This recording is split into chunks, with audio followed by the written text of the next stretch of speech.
Mr. Desmond Choo.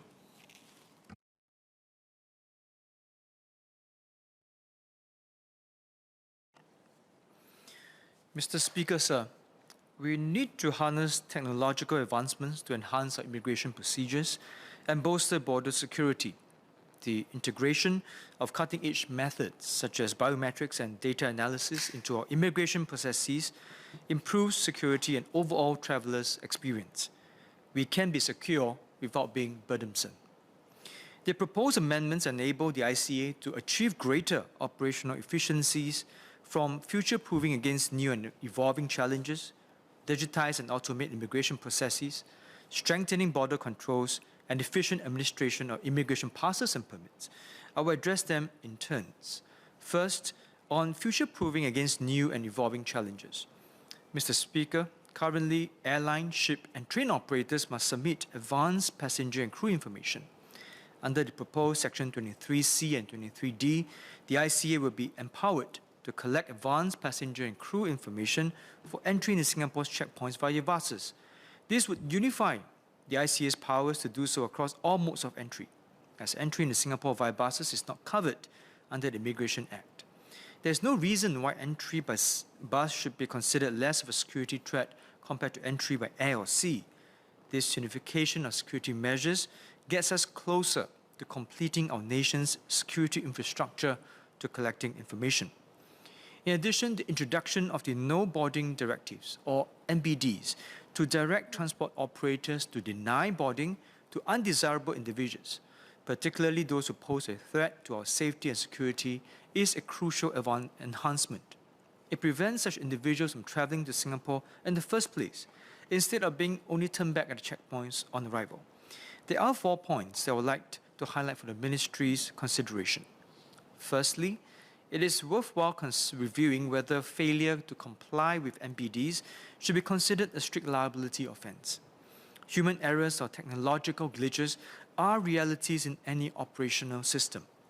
Strict liability offences do not account for genuine mistakes or errors made in judgment by transport operators. I'd like to ask the Minister, how can the Ministry balance between being thorough while yet being compassionate or flexible in cases where the breach of NBD was not deliberate?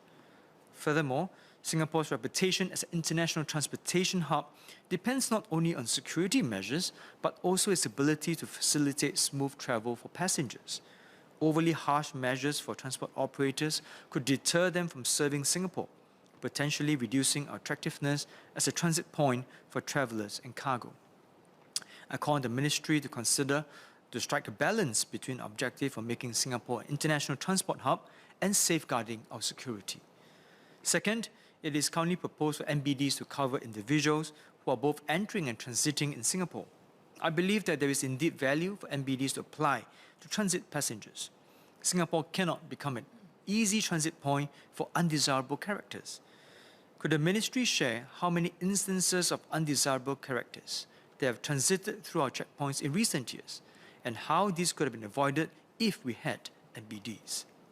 Next, on the electronic service of giving notices of NBDs, could the Ministry clarify how long in advance does a controller need to inform operators of NBD is issued in relation to passenger or crew they're ferrying? Furthermore, I'd like to call on the Ministry to provide operators with a suitable transition time frame to ensure compliance with NBDs. We must ensure that operators have sufficient time to adjust the operational design and workflow to comply with NBDs without unduly impacting other business objectives. Lastly, on the proposed amendments which grants ICA officers the authority to require travellers to furnish particulars about themselves upon arrival. As currently proposed, this power may be exercised by ICA officers to furnish particulars about themselves as that officer may require. I would like to ask the Minister, on what grounds and circumstances can such powers be exercised? This will guide officers in their duties and also passengers in their adherence to the request. Next, on digitizing and automating processes. ICA's new clearance concept is an excellent initiative. Given the current security environment, increased travellers' demands, and the nation's aging workforce, there is a pressing need for secure and streamlined immigration procedures.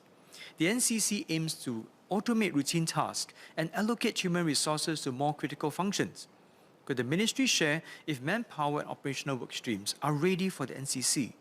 Furthermore, what is the net impact on the ICA officers? How can they be trained and upskilled for a smooth transition?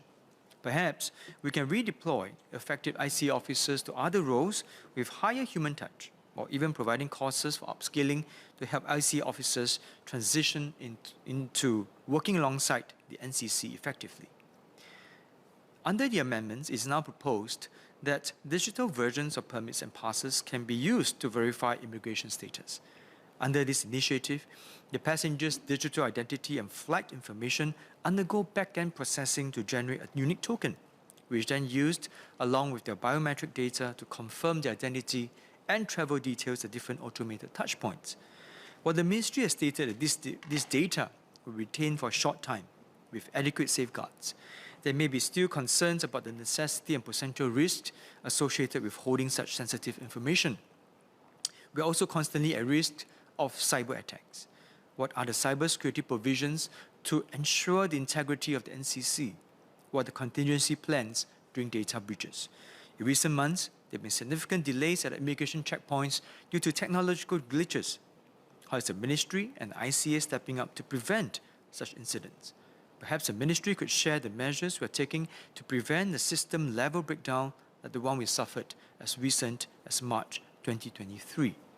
Next, the NCC will put Singapore as a trendsetter in the global security landscape.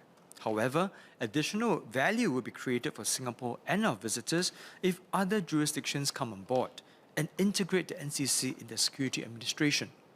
Could the ministry share whether there are plans for us to work with regional partners to integrate the NCC as a cross-border initiative?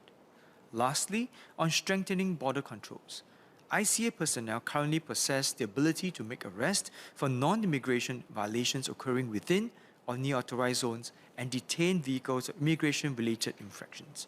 While non-immigration violations beyond authorized areas are identified at checkpoints, ICA relies on police officers to effect arrests or detentions. Could the ministry share more on under what circumstances will the proposed changes improve Home Team's operational effectiveness? Mr. Speaker, the proposed amendments to the Immigration Act mark a significant stride towards modernizing our immigration processes and bolstering our nation's security. These changes are essential to adapt to the evolving challenges posed by technological advancements, increasing traveller demands, and emerging threats. By updating the Act, Singapore demonstrates its commitment to effective border management while embracing technology in line with our digital nation blueprint, and greater operational efficiencies at our borders. Mr. Speaker, I support the bill.